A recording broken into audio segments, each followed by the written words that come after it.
Il y aura 3 lectures pour aujourd'hui, et toutes dans le livre d'Ézéchiel. Le livre d'Ézéchiel, un des plus grands prophètes, un des grands prophètes, grand de par la taille de leur livre.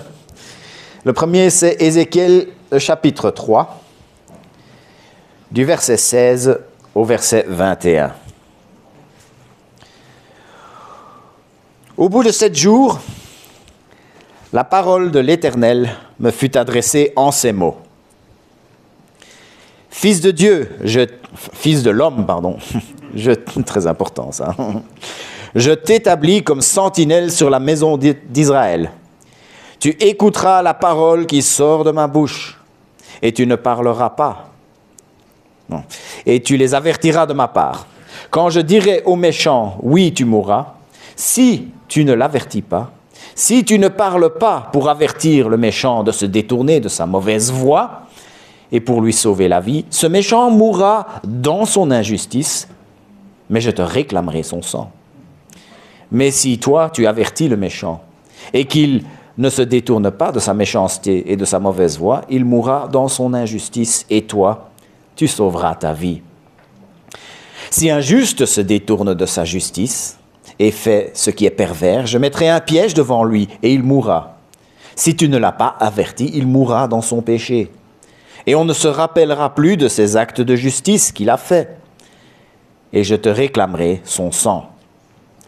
Mais si toi, tu avertis le juste pour que le juste ne pêche pas, et s'il ne pêche pas, oui, il vivra, parce qu'il a été averti par toi, et tu sauveras ta vie.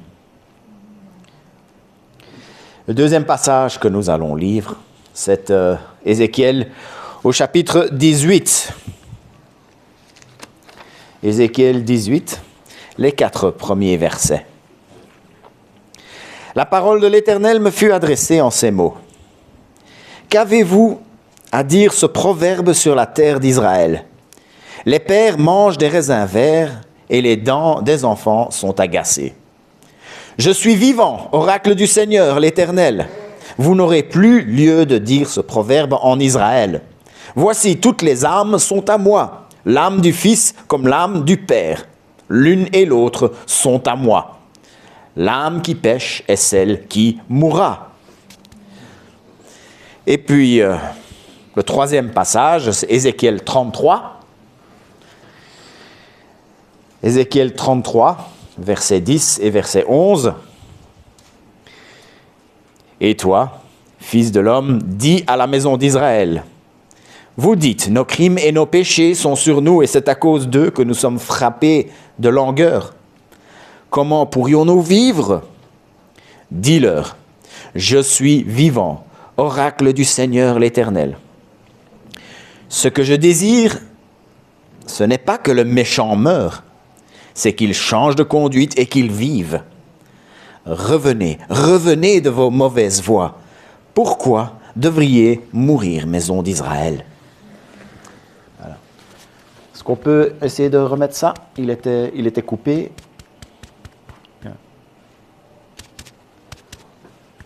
C'est pas grave.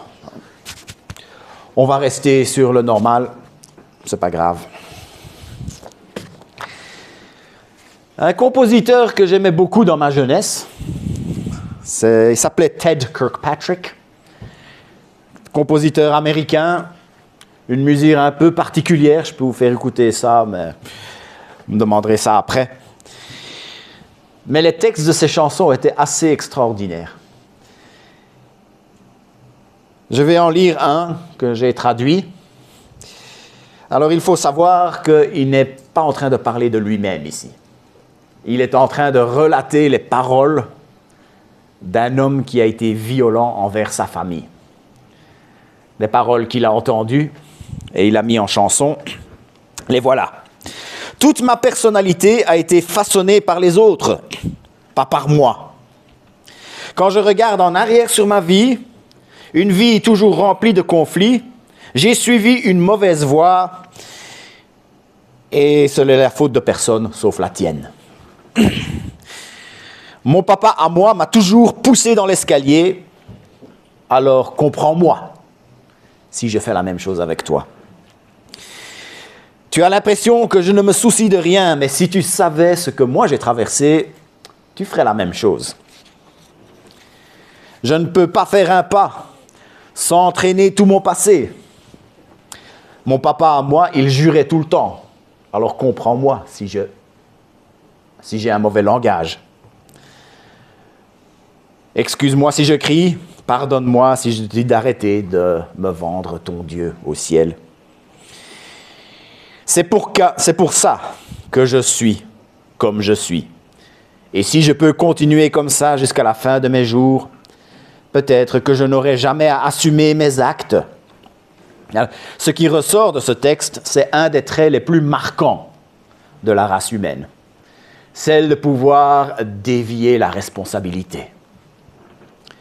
Quand on a commis une erreur ou quand on a carrément fait quelque chose de mal, on a cette tendance à pouvoir dire « c'est pas moi, c'est pas ma faute ». On trouve quelqu'un d'autre à qui on va faire porter la responsabilité. On le voit beaucoup aujourd'hui et je vais en parler, mais avant ça, regardons la première fois que c'est arrivé. Parce que ça n'a rien de nouveau, si on le voit aujourd'hui. La première fois que c'est... J'ai envie de dire c'est aussi vieux que le monde. Non, c'est pas aussi vieux que le monde, mais presque. C'est aussi vieux que le péché. Dieu a créé le jardin d'Éden. C'était le paradis. Et puis il y avait cet arbre au milieu du jardin. Et il y avait la consigne de ne pas manger de cet arbre. Alors je ne prétends pas connaître le conseil du Dieu créateur, tout le conseil en tout cas, mais une des raisons que je suis persuadé qu'il l'a fait, c'est parce qu'il voulait une relation d'amour avec l'homme et la femme. Et s'il n'y avait... Le fait qu'il y avait cet arbre et ces consignes de ne pas en manger, ça voulait dire que cette relation d'amour, l'homme pouvait le choisir. S'il n'y avait pas eu, l'homme aurait eu cette relation parce qu'il n'y avait pas le choix. Parce qu'il n'y avait pas d'autre manière. Dieu voulait que l'homme choisisse cette relation d'amour avec lui. Mais l'homme a choisi la désobéissance. Et puis quand tout a été exposé et que Dieu a confronté l'homme, quelle est la phrase qu'il a dit? C'est la femme que tu m'as donnée, qui m'a donné de ce fruit et j'en ai mangé. Alors en une seule phrase, l'homme, Adam, a réussi à dévier la responsabilité à la fois sur la femme et sur Dieu. J'avais mis dans les notes faire porter le chapeau, mais bon, portait pas de chapeau à l'époque, mais Dieu a fait... Il a tout de suite, c'est une des premières choses qu'on voit dans le récit de la chute, c'est que l'homme essaye tout de suite de dévier la responsabilité. Avec Ève, c'était un peu moins flagrant, mais quand même. Elle a dit, c'est le serpent. C'est le serpent qui m'a donné. On dévie encore la responsabilité. Et je ne vous surprends pas si je vous dis que ça n'a jamais arrêté. Sur la cour de récré, Anne fait souvent des surveillances. Tous ceux qui sont enseignants le savent. On entend très souvent cette phrase. « C'est pas ma faute. C'est pas moi, c'est lui. » On a aussi, dans la politique, c'est quand même rare qu'on entend un politicien qui dit « Oui, j'ai commis une erreur. » On va accuser le prédécesseur. On va accuser l'opposition. N'importe qui, tu peux mettre la dia suivante. Et encore la suivante. Voilà. N'importe qui, mais pas moi.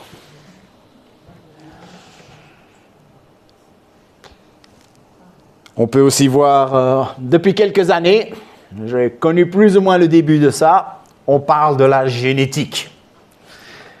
Et on découvre de plus en plus, on comprend de mieux en mieux la génétique. Mais on en arrive à pouvoir dire « Ah c'est dans mes gènes. Je suis comme ça, je n'y peux rien. On dévie la responsabilité sur ces choses minuscules qu'on sait à peine voir au microscope, les gènes, l'ADN. Puis on peut aussi voir on entend beaucoup ça en ce moment, la biologie évolutionniste. On dit que si les hommes ont tendance à la violence, c'est parce que quand nous étions chasseurs-cueilleurs, on était obligés d'avoir ça pour pouvoir survivre. Et on n'a pas idée des choses qu'on arrive à expliquer avec ça. Alors on va dévier la responsabilité. On va dire, c'est parce que la nature m'a conditionné pour être comme ça. Avec la psychanalyse, on peut accuser son enfance. Si j'ai fait ça, c'est parce que j'ai vécu ça dans mon enfance. Alors, ayant dit ça, on ne va pas nier que toutes ces choses vont avoir un effet sur une personne. On doit même avoir de la sympathie, de l'amour pour les gens qui ont vécu des choses très difficiles ou qui, pour une raison ou une autre, ont quelque chose qui les a influencés, poussés à devenir d'une certaine manière. Mais nous allons voir que dans la parole de Dieu, la responsabilité est quelque chose qui incombe à chaque homme. J'ai eu envie de prêcher sur Ézéchiel et j'ai trouvé un prédicateur d'un certain Gary Hamrick qui s'appelait « La théologie de la responsabilité ». Et il a parlé de la responsabilité à partir du livre d'Ézéchiel et ça a été très utile pour moi. Et je me suis un peu inspiré de lui aujourd'hui. Je me souviens un jour, j'étais en train de traverser un quartier, j'étais assez jeune, je devais avoir peut-être 15-16 ans. Et il y avait mon responsable du groupe de jeunes qui était avec moi. Et on a vu un petit groupe de jeunes en train de se faire arrêter. C'était à peine plus âgé que moi. Et on s'est mis un peu à philosopher, moi et mon responsable de jeunes, Bob. Et j'étais en train de dire, c'est la faute aux parents qui ont été des mauvais exemples, qui ne leur ont pas donné de repères, qui ne leur ont pas enseigné l'intégrité. Et il m'a répondu, la faute des parents peut-être, mais quand même un choix de ces jeunes. Nous allons regarder 3 passages dans Ézéchiel. On a le passage de la sentinelle, on a le passage des raisins, et on a le passage du désir de Dieu. Alors on va commencer par le passage de la sentinelle. C'est Dieu lui-même qui s'adresse à Ézéchiel. Ézéchiel est né à Jérusalem dans une famille de prêtres. Il était destiné à un jour devenir sacrificateur dans le temple. Mais à l'âge de 25 ans, il a été déporté à Babylone. Il y a eu, si vous regardez les livres d'histoire, il y a eu 3 vagues de déportation. Ézéchiel, il était dans le 2e, à l'âge de 25 ans.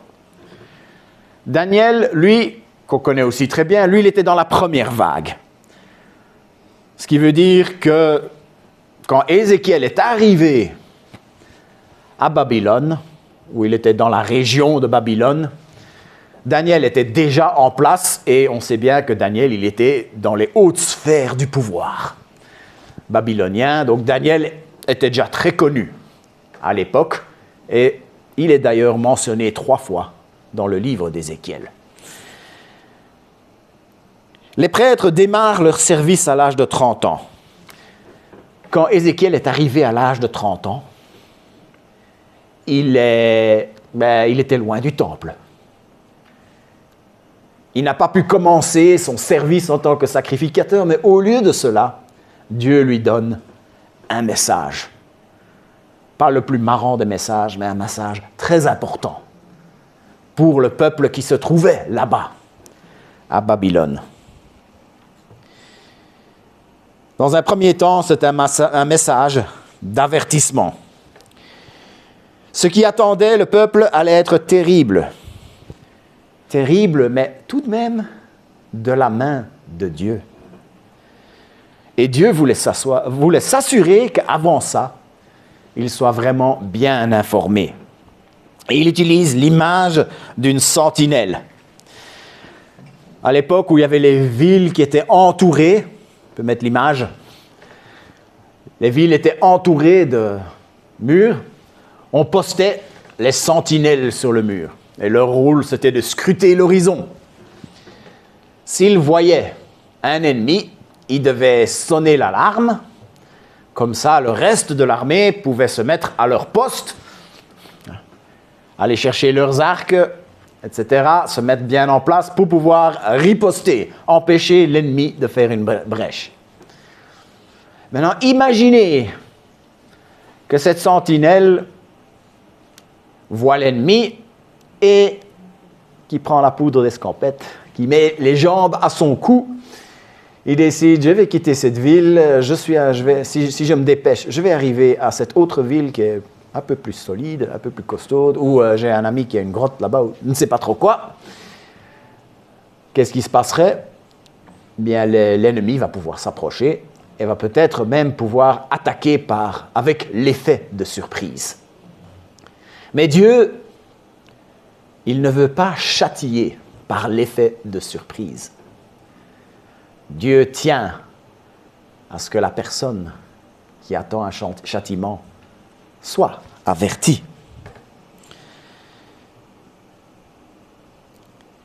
Remarquez tout de même, il y a une phrase critique qui revient pour pouvoir comprendre ce texte. Il dit souvent, le méchant mourra par sa faute.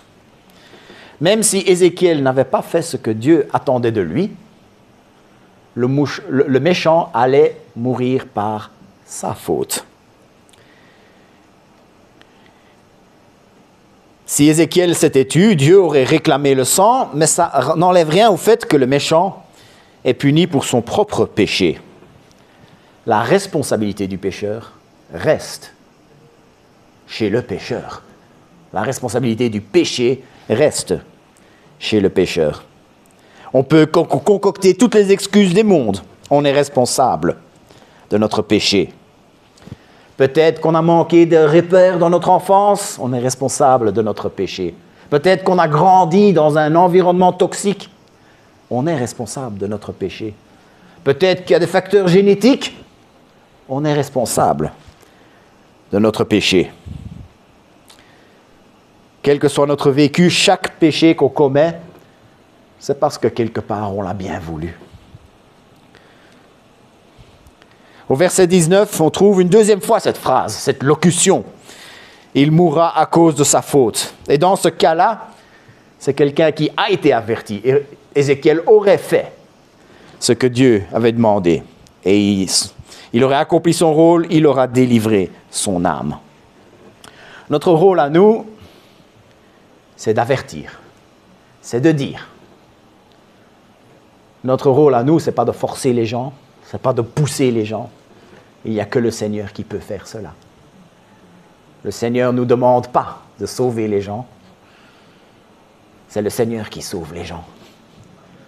Le Seigneur nous demande d'apporter cet avertissement. Nous avons cet avertissement à donner. L'avertissement de ce que c'est de mourir sans Dieu. Ce qui se passe ensuite n'est pas de notre ressort. Chacun est responsable de sa vie. Au verset 20, on trouve une troisième fois. Il mourra à cause de sa faute. Et ici, il se parle d'un juste qui se détourne de ses bonnes voies. Le péché d'Ézéchiel aurait encore été de se taire. Avertir, c'est quelque chose que nous devons faire, même quand il n'y a pas de danger. Comme on sait, il vaut mieux prévenir que guérir, on connaît bien ça. Et puis, à la situation idéale, au verset 21, c'est un juste qui est prévenu qu'il y a un danger et qui tient compte de l'avertissement que Dieu lui adresse au travers du prophète. Alors, puisque c'est moi qui me retrouve au micro aujourd'hui, c'est moi la sentinelle. Je n'ai pas une armure, je n'ai pas un arc et une flèche sur le dos, je n'ai pas une lance. Mais là, maintenant, c'est moi qui joue le rôle de la sentinelle. Parce qu'il y a un danger qui guette chaque homme, chaque femme, chaque garçon, chaque fille. Nous sommes tous pécheurs et si nous mourons dans nos péchés, c'est l'enfer qui attend. Et l'enfer, c'est le désespoir, c'est la douleur, c'est la souffrance sans fin. Et c'est bien pire que tout ce que nous vivons aujourd'hui. Chacun est responsable de son propre péché. Cette phrase qui revient souvent dans Ézéchiel 3, « Il mourra par sa faute », c'est quelqu'un qui s'applique aux hommes aujourd'hui, à nous aussi.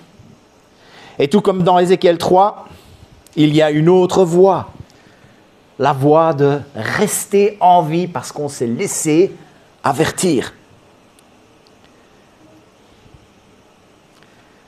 Romains 6, 23 le résume admirablement. En effet, le salaire du péché, c'est la mort. Mais le don gratuit de Dieu, c'est la vie éternelle en Jésus-Christ. Il y a ce qu'on mérite d'un côté, la mort.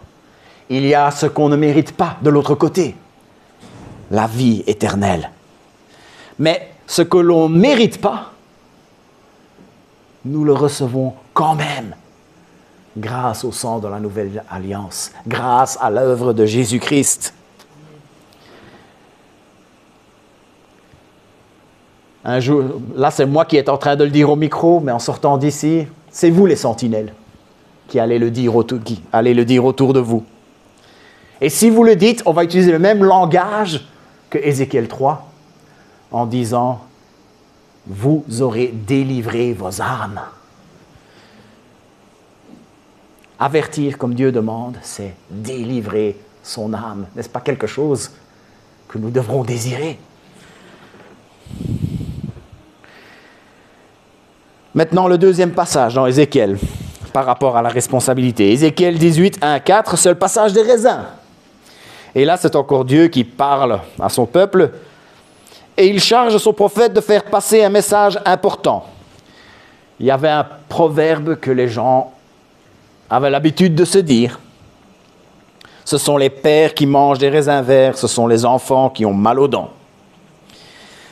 Signification, c'est que un homme fait le mal et c'est ses enfants qui vont payer les pots cassés. C'est l'idée des malédictions générationnelles et c'est dérivé du deuxième commandement. Exode 20 au verset 5. « Tu ne feras pas de sculpture sacrée, ni de représentation de ce qui est en haut dans le ciel, en bas sur la terre, dans l'eau, plus bas que la terre. Tu ne te prosterneras pas devant elles et tu ne les serviras pas, car moi, l'Éternel, ton Dieu, je suis un Dieu jaloux. Je punis la faute des pères sur les enfants jusqu'à la 3e et la 4e génération de ceux qui me détestent, et j'agis avec bonté jusqu'à la 1000e génération envers ceux qui m'aiment et qui respectent mes commandements. »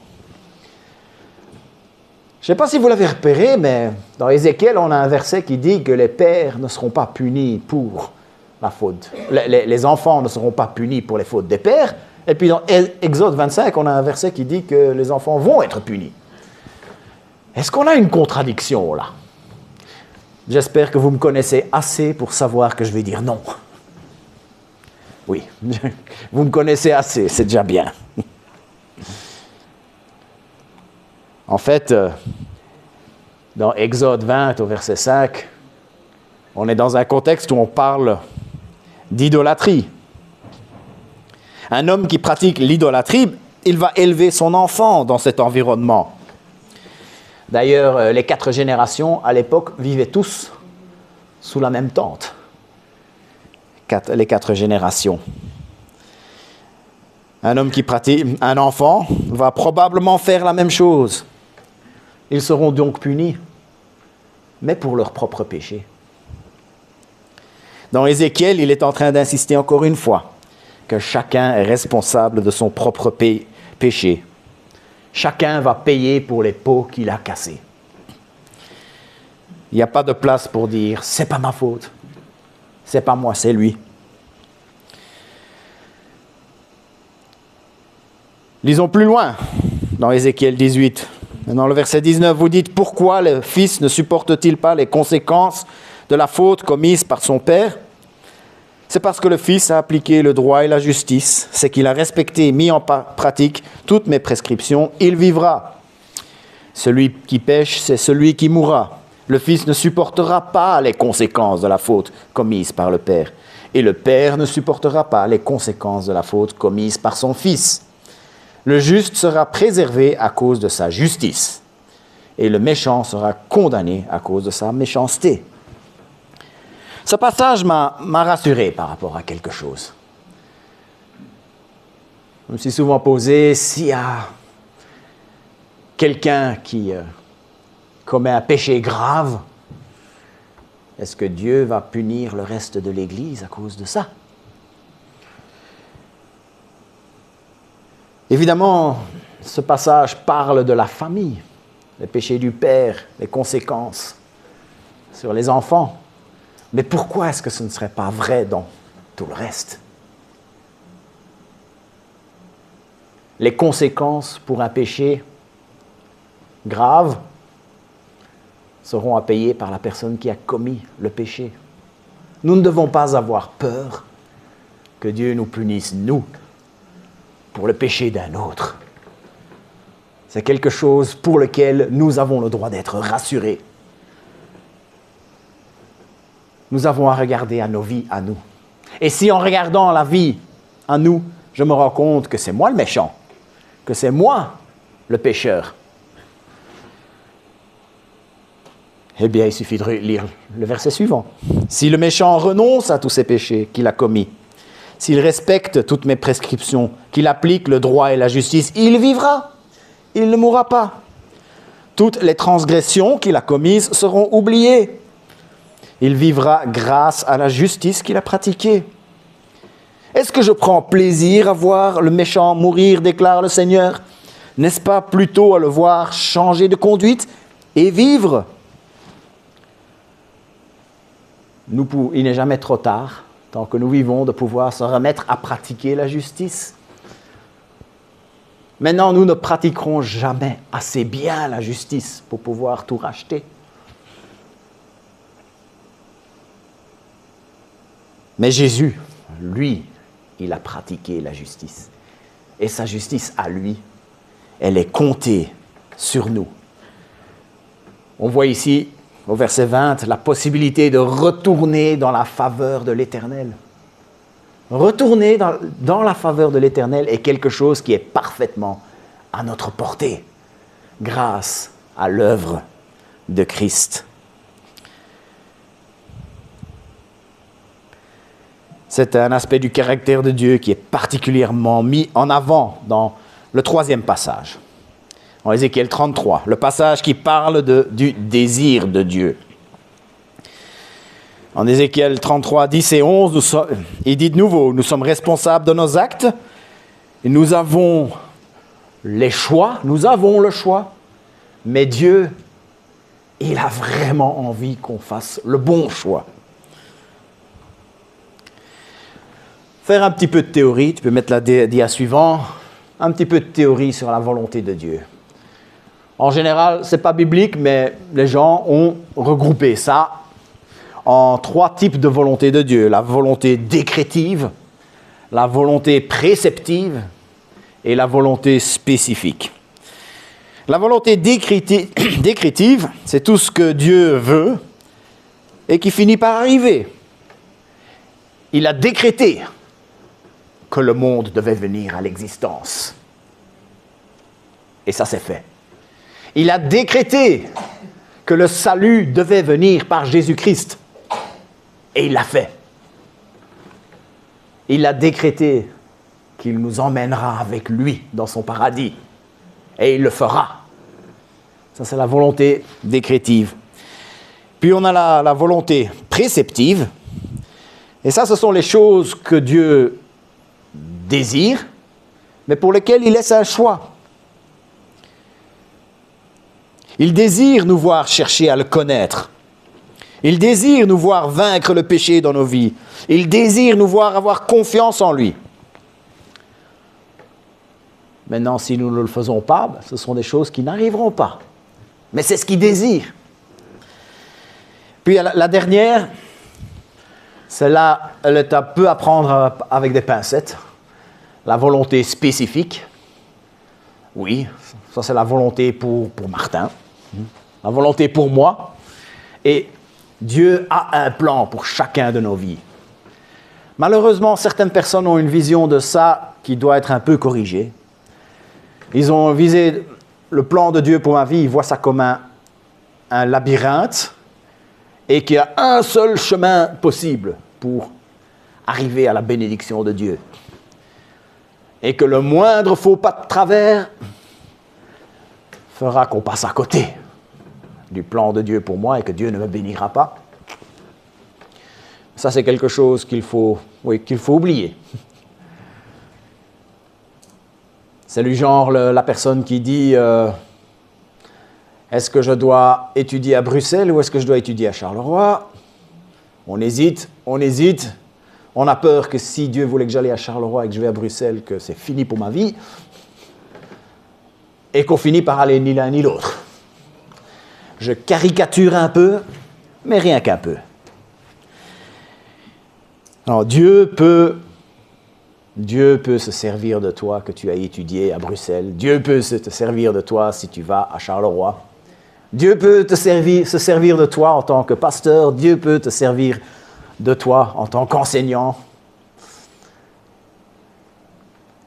Et Dieu nous donne assez de circonstances et de conseillers dans nos vies pour que nous puissions faire le meilleur choix en utilisant la sagesse qu'il donne. Je referme cette parenthèse et je reviens à Ézéchiel. Ici, il est en train de parler de la volonté préceptive de Dieu. Il nous dit ce qui lui est agréable et ensuite, il laisse le choix. Il commence au verset 10 par un rappel. C'est d'ailleurs le peuple qui est en train de crier. Nous avons été trop loin, nous avons désobéi. Maintenant, le malheur est en train de nous tomber dessus. Ils sont dans le désespoir. Et Dieu a un message pour eux dans un des plus beaux versets de l'Ancien Testament. Tu peux mettre la dia suivante. Ézéchiel 33, 11. Chacun paye pour ses propres fautes. S'il y a du malheur, ils peuvent s'en prendre qu'à eux-mêmes. Mais par la grâce de Dieu, ça ne s'arrête pas là. Ils ne peuvent s'en prendre qu'à eux-mêmes, mais Dieu ne les laisse pas dans le désespoir. Ce verset 11 est une phrase clé pour notre compréhension du caractère de Dieu. Aussi vrai que je suis vivant, déclare le Seigneur l'Éternel, je ne prends pas plaisir à voir le méchant mourir, mais à voir changer de conduite et vivre. Renoncez à votre mauvaise conduite. Pourquoi ne devriez-vous mourir, communauté d'Israël? On va reprendre ce verset segment par segment. Aussi vrai que je suis vivant, déclare le Seigneur l'Éternel. Je ne sais pas vous, mais là, il est en train de montrer que c'est quelque chose qu'il veut qu'on prenne vraiment très au sérieux. C'est une phrase qui revient très souvent dans Ézéchiel. Mais c'est quelque chose auquel il tient, s'il va dire ça. C'est comme l'enseignement qui dit « Écoutez très attentivement, je ne le dirai qu'une seule fois. » Sauf que lui, il a dit très souvent. Et il n'arrête pas de nous le répéter. Je ne prends pas plaisir à voir le méchant mourir. Quand les gens parcourent la parole de Dieu de manière superficielle, ils s'en sortent parfois avec cette idée que Dieu est cruel, que Dieu fait payer bien cher les erreurs de l'homme.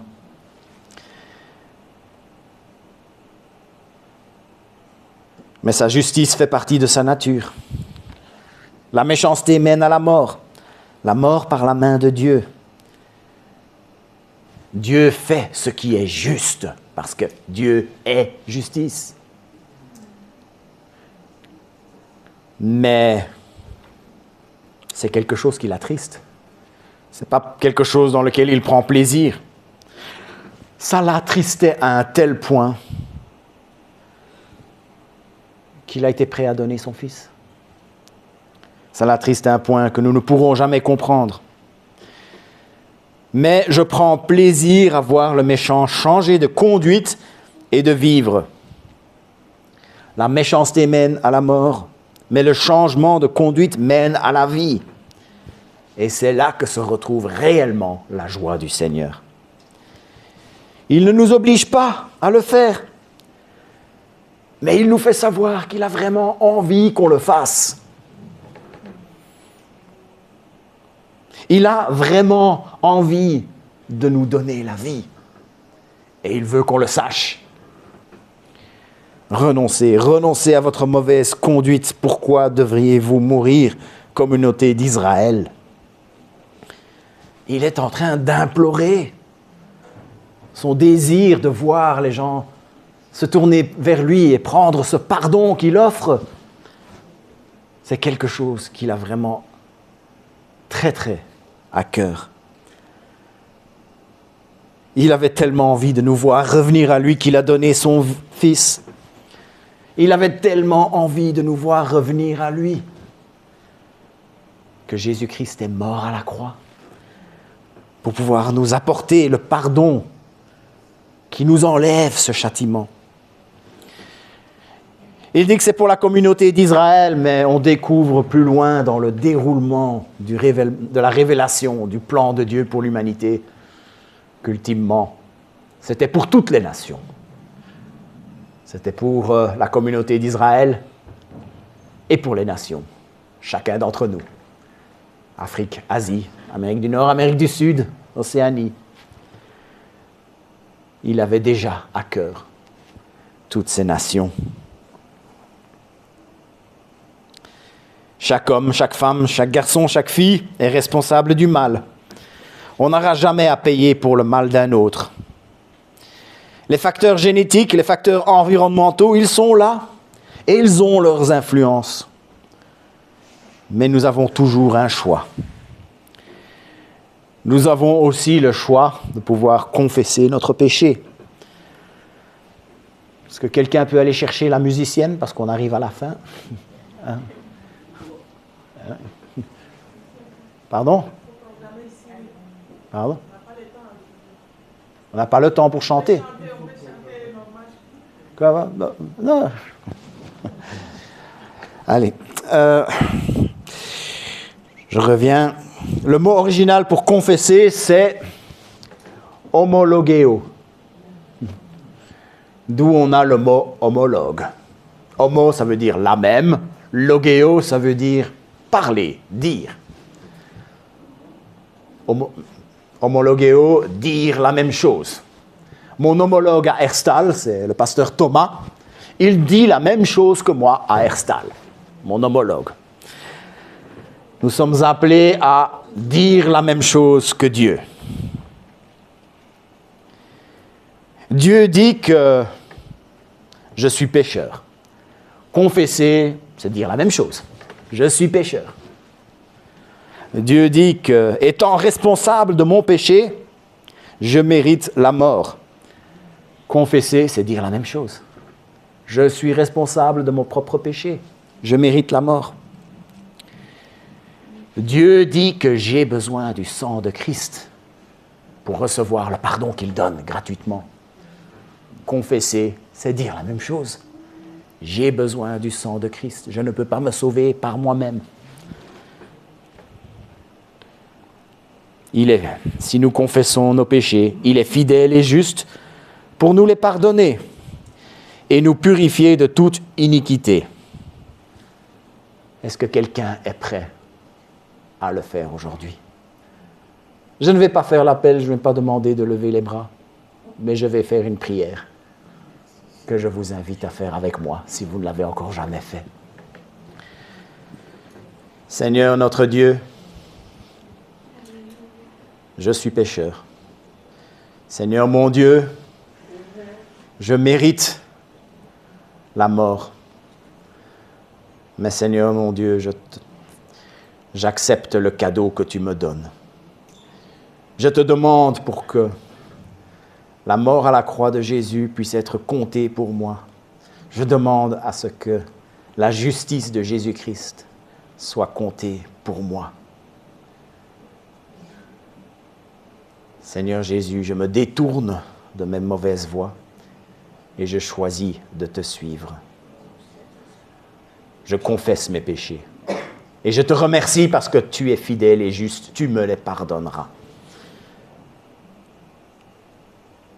Seigneur notre Dieu, je veux te remettre Toutes les personnes ici, celles qui auraient fait cette prière, celles qui l'ont fait il y a 10, 20, 30, 50, 60, 70 ans.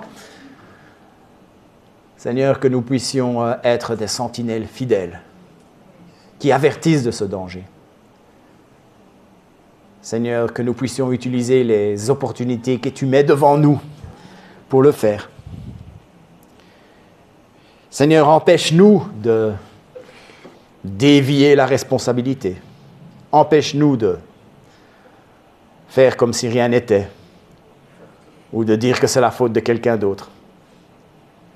Seigneur, que nous puissions vraiment prendre la responsabilité de tous nos actes et que nous choisissons la voie que tu mets devant nous, les projets de paix et non de malheur.